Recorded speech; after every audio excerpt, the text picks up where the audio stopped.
Hello everyone. तो कैसे हैं आप लोग? उम्मीद है आप लोग बिल्कुल स्वस्थ होंगे और अच्छे से पढ़ रहे होंगे। हम लोग वेव ऑप्टिक्स पढ़ रहे हैं और वेव ऑप्टिक्स में हम लोग पढ़े वेव फ्रंट से रिलेटेड कंसेप्ट। उसके बाद हम लोग पढ़े हाइगेंस प्रिंसिपल को, उसी में proof of law of reflection refraction देखे, स्कैटरिंग पोलराइजेशन बेस्टर्स लॉ, ये सब पढ़ लिए। मतलब कि डिफ्रैक्शन के कंटेंट को छोड़ करके जितना भी थियोरेटिकल कंटेंट था वो सब हम लोग पढ़ चुके हैं।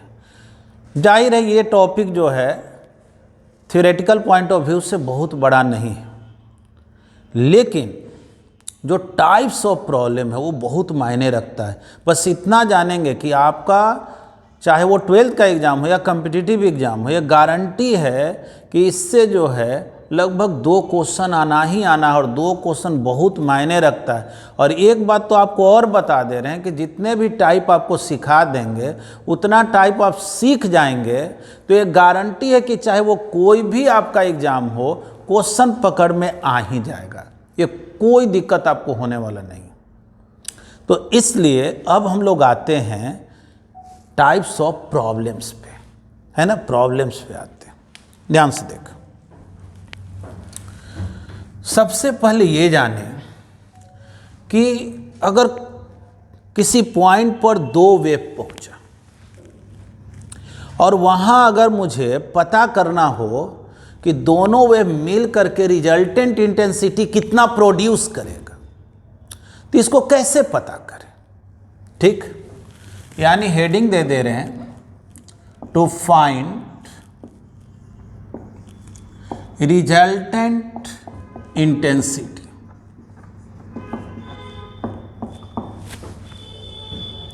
रिजल्टेंट इंटेंसिटी कैसे निकालें? Consider 2 coherent sources S1 and S2 vibrating in same phase।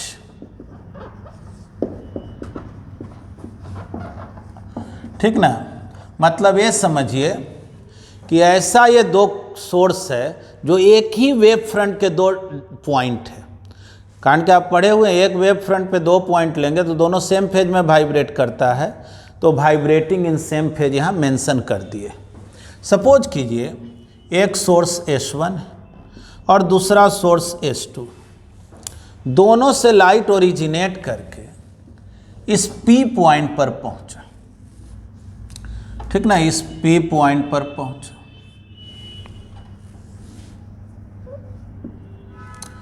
S1 से भी पहुंचा P पर और S2 से भी पहुंचा P पर।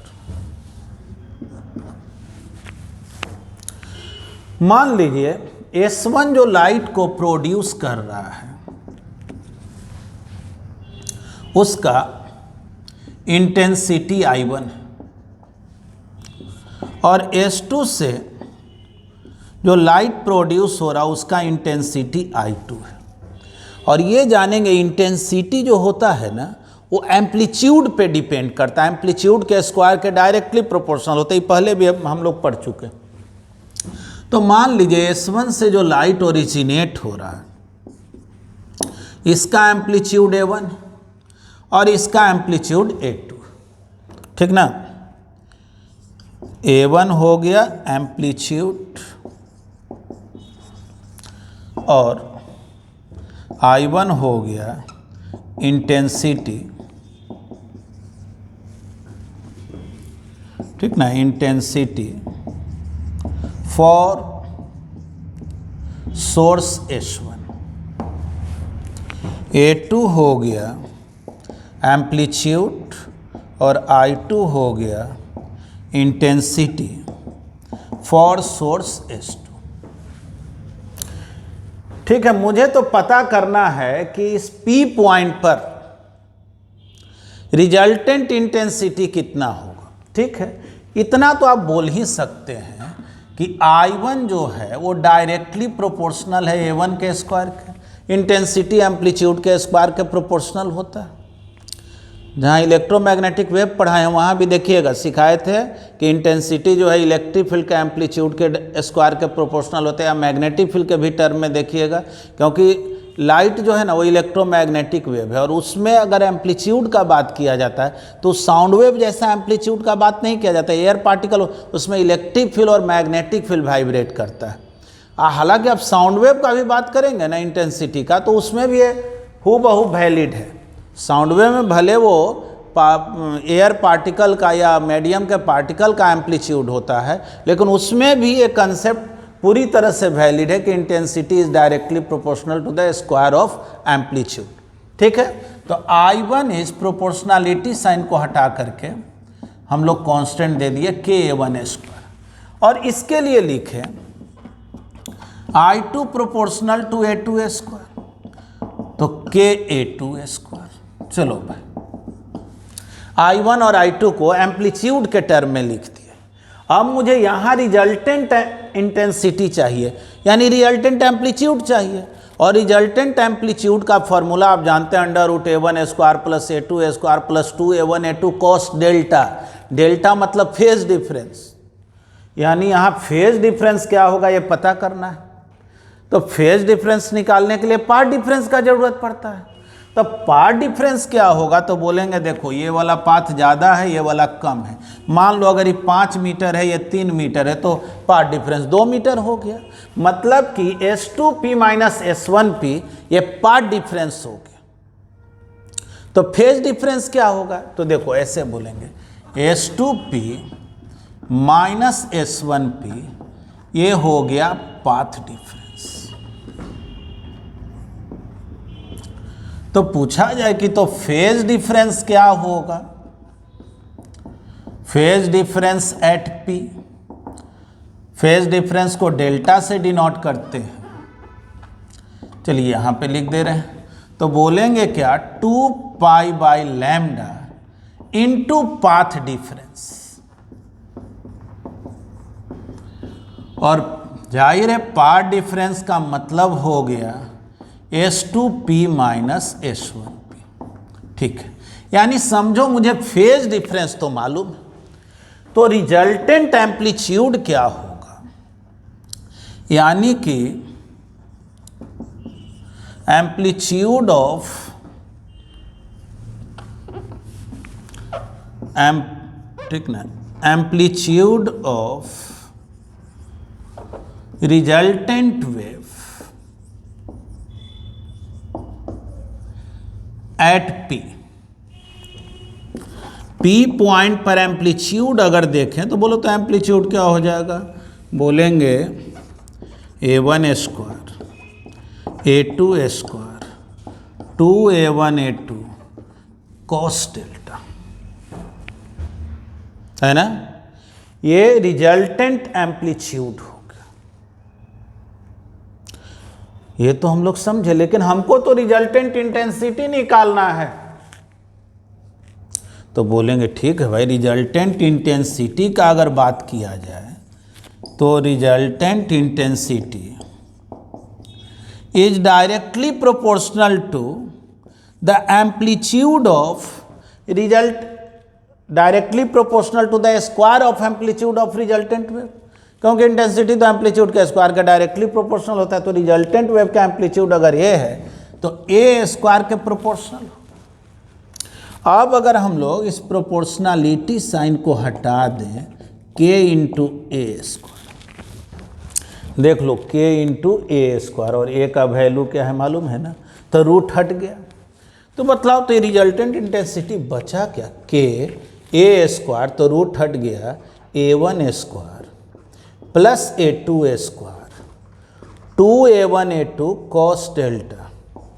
ठीक है, थोड़ा इसको और सिंप्लीफाई करते हैं। रिजल्टेंट इंटेंसिटी क्या हुआ जी, तो K into A1 square K into A2 square 2K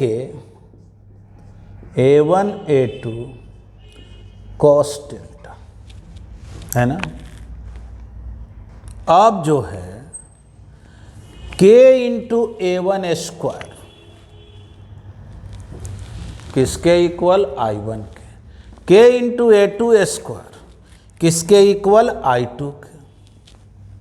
नहीं, कम से कम इसको तो समझ रहे ना, I1 प्लस I2 लिखते हैं, प्लस 2 के A1 के जगह देखो, अगर A1 यहाँ से निकाले तो क्या लिखेंगे, I1 बाई के अंडर रूट में लिखेंगे क्या, यानी चलो जगह तो नहीं है। चाहे ऐसा करें, पहले आप लोग इसको लिख लें फिर आपको आगे बताते हैं। तो आइए, तो रिजल्टेंट इंटेंसिटी यहाँ पे लिख दे रहे हैं। रिजल्टेंट इंटेंसिटी क्या हुआ, I1 प्लस I2 प्लस 2 के A1 के जगह क्या लिखें, तो अंडर रूट I1 बाई के, A2 के जगह क्या लिखें, I2 बाई के कॉस डेल्टा। क्या गड़बड़ लिखा गया क्या, नहीं ना, सही है ना, 2k A1 A2 cos delta. चलो देखो तो रिजल्टेंट इंटेंसिटी का क्या फार्मूला आ गया, I1 प्लस I2, देख लो भाई, रूट के इंटू रूट के से गायब हो गया, 2 root I1 I2 cos delta. कौन बुद्धि लगाना है, इतना सिंपल काम हो गया। नहीं, मतलब कि कोई भी पॉइंट पर अगर दो वेव पहुंचे और पूछा जाए उस पॉइंट पर रिजल्टेंट इंटेंसिटी दोनों वेव मिल करके कितना देगा, बोलेंगे भाई दोनों का अगर इंडिविजुअल इंटेंसिटी मालूम है और फेज डिफरेंस मालूम है तो काम हो जाएगा। इंडिविजुअल इंटेंसिटी क्वेश्चन पूछने वाला देगा ही, अब फेज डिफरेंस अगर नहीं देगा तो 2 pi by lambda into path difference के हेल्प से निकाल लेंगे। तो इतना तो सिंपल है। फिर आप जान रहे हैं कि इंटेंसिटी मैक्सिमम कब होता है, जब कॉस डेल्टा 1 हो। कॉस डेल्टा 1 कब होता है बताइए, तो कॉस डेल्टा 1 तब होता है जब डेल्टा 0 हो, 2 पाई हो, 4 पाई हो, 6 पाई हो, इवन मल्टीपल ऑफ पाई हो। ये मिनिमम इंटेंसिटी के लिए क्या करना पड़ेगा, कॉस डेल्टा -1। -1 कब होता है, तब पाई 3 पाई 5 पाई 7 पाई, मतलब ऑड मल्टीपल ऑफ पाई जब रहेगा तब मिनिमम इंटेंसिटी होगा। तो वैसे जो आप हेडिंग दिए थे ना, उस हेडिंग का तो काम हो गया कि वो हेडिंग में यही लिखा हुआ था रिजल्टेंट इंटेंसिटी जो है वो क्या होगा। लेकिन अब इसी में कुछ और केसेज बता दे रहे हैं कि रिजल्टेंट इंटेंसिटी मैक्सिमम क्या होगा, मिनिमम क्या होगा, ये सब काम कैसे करेंगे इसको समझे, है ना। तो रिजल्टेंट इंटेंसिटी मैक्सिमम क्या होगा, तो बोलेंगे when cos delta is equal to 1 then resultant intensity will be maximum, है ना। तो आई मैक्सिमम कितना हो गया, तो यहाँ 1 लिख दोगे तो देखो ना क्या आएगा, 1 लिख दोगे तो I1 plus I2 2 root I1 I2, है ना। थोड़ा बढ़िया से इस इक्वेशन को देखो, हमको तो लग रहा है कि इसको ऐसे लिख दें, सही होगा कि नहीं, थोड़ा सा देख करके बताना। I1 plus I2 whole square. देखो तो वही बात लिखे हैं कि कुछ गलत लिखा गया, तो देख लो उसको स्क्वायर को ब्रेक करो, फिर से यही इक्वेशन आ जाएगा। अब चलो मिनिमम का बात करते हैं। When cos delta -1 then IR will be minimum. तो रिजल्टेंट इंटेंसिटी का मिनिमम वैल्यू, तो कॉस डेल्टा की जगह -1 लिख देंगे तो I1 plus I2 -2 root I1 I2। देख लो ना ये क्या आ गया जी, root I1 minus root I2 whole square. नहीं, कितना तो बढ़िया हो गया। अगर तुमसे कोई पूछे वाई रिजल्टेंट इंटेंसिटी का मैक्सिमम और मिनिमम वैल्यू का रेशियो क्या होगा, तो मैक्सिमम के लिए आया है root I1 plus root I2 whole square, अब मिनिमम के लिए आया है root I1 minus root I2 whole square. बस एक फार्मूला ये भी आ गया। हालांकि हमारा हेडिंग में ये नहीं था, लेकिन ये स्टार देकर के बहुत यूजफुल है है ना, आगे हम लोग इसका काम करेंगे। तो ये तो हम लोग मैक्सिमम और मिनिमम जो इंटेंसिटी सीखे उसका रेशियो I1 I2 के टर्म में लिखे, लेकिन कोई कहता नहीं हमको A1 A2 के टर्म में बतलाओ।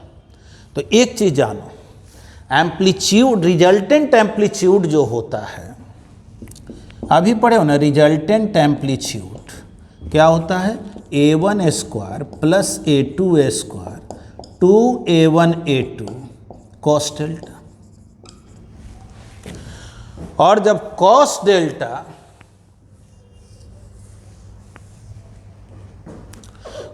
डेल्टा जब 1 होगा तो ये मैक्सिमम होगा। तो when cos delta is equal to 1 amplitude is maximum. बोलो तो एम्पलीट्यूड ये 1 कर दो तो ये क्या हो जाएगा, A1 प्लस A2 का होल स्क्वायर हो जाएगा कि नहीं, रूट है तो डायरेक्ट लिख दे कि A1 प्लस A2, नहीं यहाँ 1 लिख दिए तो ये हो गया A1 प्लस A2 का होल स्क्वायर और रूट के अंडर है तो A1 प्लस A2। उसी तरह से कॉस डेल्टा जब -1 होगा तो एम्पलीट्यूड मिनिमम होगा। तो -1 यहाँ अगर रख दें तब तो A1 minus A2 whole square हो गया और रूट में है तो A1 माइनस A2, यानी मैक्सिमम एम्पलीट्यूड इतना, मिनिमम इतना। तो एक बात ये भी बोल सकते हैं, मैक्सिमम इंटेंसिटी तो हमेशा एम्पलीट्यूड के स्क्वायर के प्रोपोर्शनल, यानी maximum intensity is directly proportional to the square of maximum amplitude. जब एम्पलीट्यूड मैक्सिमम तो इंटेंसिटी मैक्सिमम, और इंटेंसिटी डायरेक्टली प्रोपोर्शनल होता है एम्पलीट्यूड के स्क्वायर के। तो प्रोपोर्शनलिटी साइन को हटा के कांस्टेंट दिया, और एम्पलीट्यूड का मैक्सिमम वैल्यू कितना है, A1 plus A2 whole square है ना। इंटेंसिटी का मिनिमम वैल्यू कितना है, तो K A1 minus A2 whole square. दोनों का रेशियो क्या है, I max I min. Ratio क्या है, K गायब हो गया, A1 plus A2 whole square A1 minus A2 whole square, है ना। हो गया क्या? देखो जी, तो कहोगे कौन फार्मूला सही है, बोले फार्मूला तो दोनों सही है, एक इंटेंसिटी के टर्म में है और एक एम्पलीट्यूड के टर्म में। यानी किसी क्वेश्चन में A1 A2 के बारे में अगर इन्फॉर्मेशन दे करके मैक्सिमम मिनिमम इंटेंसिटी का रेशियो पूछे तो ये करेंगे, और अगर इंटेंसिटी इंडिविजुअली दे करके पूछेगा तो ये काम करेंगे, है ना। अगर कोई पॉइंट पर मुझसे रिजल्टेंट इंटेंसिटी का बात किया जाए और इंडिविजुअल इंटेंसिटी दिया हुआ रहे तो जनरल फार्मूला ये हो गया। तो चलिए यहाँ तक तो उम्मीद है आप लोग समझे होंगे, तो इसको लिख लिया जाए। अब आइए, अभी हम लोग जो कुछ सीखे उसी को यूज में लाते हैं और बात करते हैं यंग्स डबल स्लिट एक्सपेरिमेंट का। जैसे आपसे क्वेश्चन में कहा गया कि यंग्स डबल स्लिट एक्सपेरिमेंट में जो स्क्रीन है वो कैपिटल D डिस्टेंस पे रख दिया गया, दोनों स्लिट के बीच का डिस्टेंस D है। स्टैंडर्ड फॉर्म में तो आप जानते ही हैं कि इक्वल डिस्टेंस पे जो है हम लोग सोर्स को रखते हैं, और ये दोनों जो स्लिट है वो कोहेरेंट सोर्स का काम करता है। इससे ये भी लाइट सोर्स का काम करने लगता है, यानी S1 से भी लाइट स्क्रीन पे जाता है और S2 से भी जाता है, ठीक। अब देखिए, आपसे एक क्वेश्चन ऐसे कह रहा है कि एक स्लिट के सामने एक हम पेपर को रख दिया, ठीक ना, एक पेपर को रख दिए, जबकि इसके सामने कोई पेपर नहीं रख। मतलब दोनों में कोई भी क्वेश्चन हो सकता है। ये भी कह सकता है नहीं, इसी के सामने एक पेपर रख दिए, इसके सामने जो इसको फ्री छोड़ दिए, ठीक। कह रहा है क्या कि दोनों तो स्लिट एक ही जैसा था, यानी दोनों से इक्वल इंटेंसिटी का ही लाइट ओरिजिनेट होता, लेकिन इस पेपर को यहां लगाने से क्या हो रहा है कि जो यहां पे एनर्जी इंसिडेंट हो रहा है उसका 4/9 पार्ट ही बाहर निकल पाता है, ठीक ना। यहां से जो एनर्जी इंसिडेंट हो रहा है उसका 4/9 पार्ट ही जो है ना यहां से बाहर निकल पा रहा है।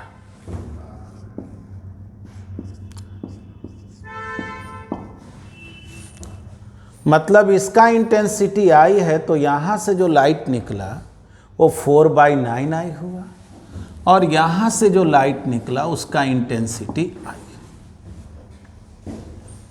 क्योंकि इसमें तो कोई ऑब्स्टेकल नहीं है, यहां पे कोई पेपर वगैरह नहीं रखा है। सपोज कीजिए क्वेश्चन में ही कह रहा है, हालांकि क्वेश्चन में डायरेक्ट इंटेंसिटी के बारे में बात नहीं करता है, कह देगा ना कि एनर्जी जो इंसिडेंट हो रहा है उसका 4/9 पार्ट ही इस पेपर को क्रॉस कर पा रहा है और इसके सामने तो कोई है ना। तो ये जानेंगे कि इंटेंसिटी जो होता है ना उसका डिफिनीशन ही होता है energy crossing per unit area per unit time, मतलब वो एनर्जी के डायरेक्टली प्रोपोर्शनल होता है। यानी इनडायरेक्ट वे में वो ये बोला ना कि यहाँ से जो इंटेंसिटी क्रॉस कर रहा वो 4/9 आई है और यहाँ से जो इंटेंसिटी क्रॉस कर रहा वो आई है, मतलब अगर ये आई है तो ये 4/9, इसके कंपेरिजन में ये इंटेंसिटी कम होगी। अब कह रहा है कि ये दोनों वेव जो है इस स्क्रीन के अलग अलग पॉइंट पर पहुंचा, तो जाहिर है कहीं पे कंस्ट्रक्टिव इंटरफेरेंस होगा, कहीं डिस्ट्रक्टिव होगा, ठीक है। मान लो यहाँ से जो वेव निकला जिसका इंटेंसिटी आई है, इसका एम्पलीट्यूड मान लो 1 मिनट के लिए A1, इसका एम्पलीट्यूड A2 है। यानी कि अगर एम्पलीट्यूड के टर्म में बोलें तो I is directly proportional to A1 square and 4/9I is directly proportional to A2 square, ठीक है।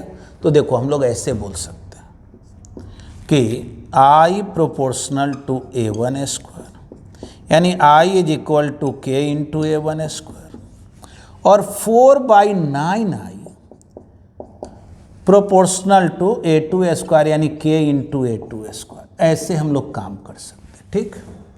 क्वेश्चन में क्या पूछ रहा है, क्वेश्चन में कह रहा है स्क्रीन पे कहीं इंटेंसिटी मैक्सिमम है कहीं मिनिमम है, तो ये मैक्सिमम और मिनिमम इंटेंसिटी का रेशियो क्या, यही क्वेश्चन है। तो देखो भाई मैक्सिमम मिनिमम इंटेंसिटी का रेशियो क्या होगा, ये हम लोग दो तरह से काम कर सकते। अभी फॉर्मूला पढ़े थे, तो एक काम तो हम लोग ऐसे करेंगे भाई, चलो I max divided by I mean, तो कहोगे आप ही तो अभी सिखाए थे √I1 plus I2 whole square √I1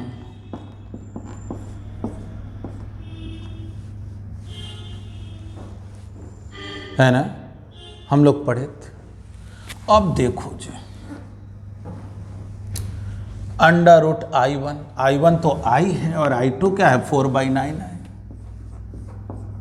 I 4/9 है। देखो होल स्क्वायर, ये हो गया I 4/9 I होल स्क्वायर। देखो नहीं कितना हो गया, √I तो इसमें भी है, I 4/9 है तो ये 2/3 ना हो गया, यानी कि √I 2/3 √I whole square √I 2/3 √I whole square कितना हो गया 5/3 √I 1/3 √I कितना आया जी 3 √I यानी 25:1, बस आंसर हो गया। अब चलो दूसरा मेथड में अभी हम लोग पढ़े थे एम्पलीट्यूड के टर्म में। तो देखो I जो है A1 स्क्वायर का डायरेक्टली प्रोपोर्शनल है और ये A2 स्क्वायर के डायरेक्टली प्रोपोर्शनल है। Equation first divided by second करें तो इधर हो गया I divided by 4/9i KA1 square divided by KA2 square यानी 9/4 A1 square by A2 square यानी A1 by A2 3/2 A1 by A2 3/2 तो I मैक्सिमम I मिनिमम पढ़े हैं ना, A1 plus A2 whole square A1 minus A2 whole square A1 है 3/2 A2 plus A2 whole square 3/2 A2 minus A2 whole square. Solve करके देखो ना 5/2 A2 whole square और नीचे हो गया A2/2 होल स्क्वायर। देख लो कैंसिल हो गया 25:1 आया क्या, ऐसे भी बोल सकते है ना, कितना सिंपल तो है। उसी फॉर्मूला पर बेस्ट है ना, मैक्सिमम मिनिमम इंटेंसिटी का रेशियो पूछा, या तो इस फॉर्मूला को फॉलो कर लेने तो इस फॉर्मूला को फॉलो। ठीक है, तो इसको आप पहले लिख लें। चलिए हम लोग नेक्स्ट क्वेश्चन देखते हैं। सपोज कीजिए क्वेश्चन में ऐसे दिया हुआ है कि एम्पलीट्यूड का ratio A1 by A2 suppose कीजिए दिया हुआ है 5:3 और पूछा क्या जा रहा है, फाइंड। फर्स्ट क्वेश्चन है I1 और I2 का रेशियो क्या होगा, है ना। सेकंड क्वेश्चन है I मैक्सिमम और I मिनिमम का रेशियो क्या हो। चलिए, और कह दिया क्वेश्चन में, इसमें बोल देगा ना यंग्स डबल स्लिट एक्सपेरिमेंट में दोनों स्लिट से जो लाइट ओरिजिनेट हो रहा है उसके एम्पलीट्यूड का जो रेशियो है वो 5:3 है। तो मतलब स्क्रीन पे जो मैक्सिमम और मिनिमम इंटेंसिटी होगा उसका रेशियो क्या होगा। बस शॉर्ट में क्वेश्चन लिखें, ज़्यादा डिटेल में नहीं लिख। देखो भाई, एक बात तो मालूम है कि I1 का बात करें तो I1 directly proportional to A1 square यानी I1 equal to KA1 square, है ना, KA1 square. I2 KA2 square. दोनों को अगर रेशियो निकालना हो तो I1 बाई I2, K तो कैंसिल हो जाएगा, A1 square by A2 square यानी A1 by A2 whole square. तो सोचो तो क्वेश्चन में A1 बाई A2 तो दिया हुआ है 5:3 तो 5/3 होल स्क्वायर। बोलो ना कितना आ गया, I1 बाई I2 25:9, है ना, कितना सिंपल है। अब देख लो, ये तो क्वेश्चन का फर्स्ट पार्ट बना। क्वेश्चन का सेकंड पार्ट में क्या कह रहा है, बोलो। सेकंड पार्ट में कह रहा है कि मैक्सिमम और मिनिमम इंटेंसिटी का रेशियो क्या।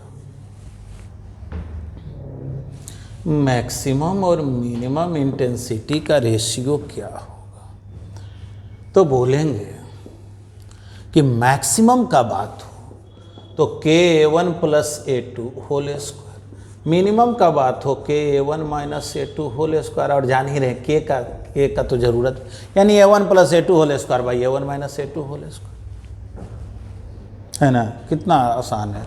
अब A1 बाई A2 देखो 5:3 है, तो A1 को हम लोग लिख सकते हैं ना 5/3 A2 plus A2 whole square. A1 के जगह 5/3 A2 minus A2 whole square. बोलो I मैक्स I मिन, बोल दो जल्दी से, 25/3 A2 होल स्क्वायर। और ये कितना हो गया जी, 2/3 A2 होल स्क्वायर, यही ना। 3 A2 स्क्वायर तो गायब हो गया।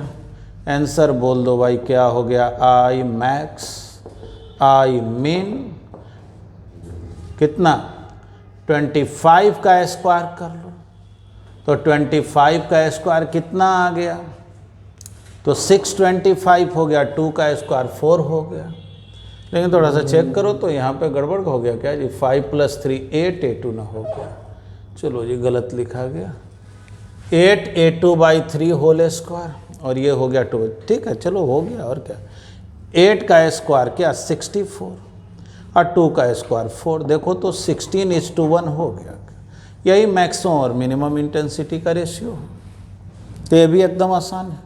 तो इस तरह के क्वेश्चन इंटेंसिटी वाला में तो बहुत दिक्कत होना नहीं है। अब हम लोग आगे ये सीखते हैं कि यंग्स डबल स्लिट एक्सपेरिमेंट में, देखो जनरली जो स्टैंडर्ड फॉर्म है ना यंग्स डबल स्लिट एक्सपेरिमेंट में, उसमें दोनों जो स्लिट होता है वो कोहेरेंट सोर्स का काम करता है। दोनों आइडेंटिकल स्लिट होता है, एक जैसा स्लिट होता है। दोनों से जो लाइट निकलता है ना वो इक्वल इंटेंसिटी का होता है, जो स्टैंडर्ड फॉर्म है। अलग अलग भी हो सकता है, पेपर लगा दिए तो इंटेंसिटी बढ़ घट गया, विड्थ को बढ़ा दिए, इसके स्लिट के चौड़ाई को कम बेसी कर देंगे तो उससे भी इंटेंसिटी पे फर्क पड़ जाएगा। लेकिन स्टैंडर्ड फॉर्म में जितना इंटेंसिटी का लाइट इससे निकलता है उतना ही इंटेंसिटी का लाइट इससे निकलता है। तो अब कोई पूछे कि मतलब स्क्रीन के सेंटर पे इंटेंसिटी क्या होगा, यहाँ से एक्स डिस्टेंस पर इंटेंसिटी क्या होगा, तो कैसे निकालेंगे उसको सीखते हैं। पहले आप इसको लिख लें। अब हम लोग सीखते हैं कि स्क्रीन के अलग अलग पॉइंट पे इंटेंसिटी का वैल्यू क्या होगा अगर यंग्स डबल स्लिट एक्सपेरिमेंट का बात करें, ठीक ना। To find resultant intensity at different points on screen in Young's double slit experiment in YDSE क्या आइए देखिए। यंग्स डबल स्लिट एक्सपेरिमेंट में 2 स्लिट रहता है। सिखाए स्टैंडर्ड फॉर्म क्या है, तो जितना इंटेंसिटी का लाइट यहाँ से ओरिजिनेट होगा उतना ही इंटेंसिटी का लाइट यहाँ से ओरिजिनेट होगा।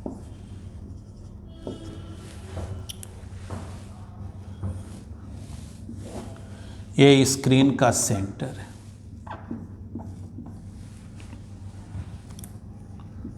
ठीक ना। मान लो यहाँ P पॉइंट है जो स्क्रीन के सेंटर से x डिस्टेंस पर है। कोई कहा इस P पॉइंट पर इंटेंसिटी निकालो। जब दोनों से इक्वल इंटेंसिटी का वेव निकल रहा है तो एम्पलीट्यूड भी दोनों का क्या होगा, सेम। अब कहीं भी रिजल्टेंट इंटेंसिटी निकालना हो तो अभी हम लोग फार्मूला पढ़े थे ना कि 2 वेव अगर पहुंचेगा तो √I1 + I2 + 2√I1 I2 cos delta. मतलब कि I1 A हो गया, I2 A हो गया, और यहाँ फेज डिफरेंस क्या होगा मुझे ये पता लगाना है। तो जाहिर है फेज डिफरेंस क्या होगा, तो उसके लिए मुझे पार्ट डिफरेंस पता लगाना होता है। और याद करें यंग्स डबल स्लिट एक्सपेरिमेंट में इसको हम लोग स्मॉल डी से, इसको कैपिटल डी से डिनोट करते हैं। और याद होगा capital D much greater than small D. और हम लोग S2P - S1P यानी कि पार्ट डिफरेंस का बात करें तो यही फॉर्मूला हम लोग निकाले थे। अगर हम लोग फेज डिफरेंस निकालें P पॉइंट पर, फेज डिफरेंस एट P, तो फेज डिफरेंस कितना हो गया 2π/λ इंटू पार्ट डिफरेंस। चलिए फेज डिफरेंस निकल गया। अब क्या निकालना है, तो बोलेंगे निकालना है रिजल्टेंट इंटेंसिटी। तो बोलेंगे रिजल्टेंट इंटेंसिटी, देखना रिजल्टेंट इंटेंसिटी एट P। तो फॉर्मूला क्या होता है, बोलेंगे भाई फॉर्मूला होता है I1 + I2 + 2√I1 I2 cos delta. I1 और I2 सेम है इसीलिए I लिख दिए। देखो तो रिजल्टेंट इंटेंसिटी क्या आ गया 2I + 2I cos डेल्टा, यानी 2I common 1 + cos delta, 2I 2 cos square delta by 2। बोलो जी रिजल्टेंट इंटेंसिटी कितना, 4i cos square delta by 2। और ये जो 4i है,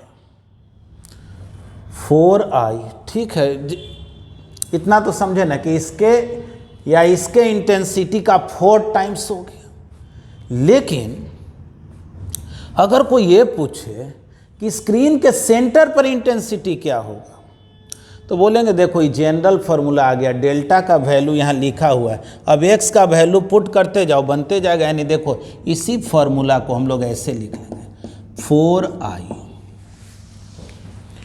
कॉस स्क्वायर डेल्टा बाई 2।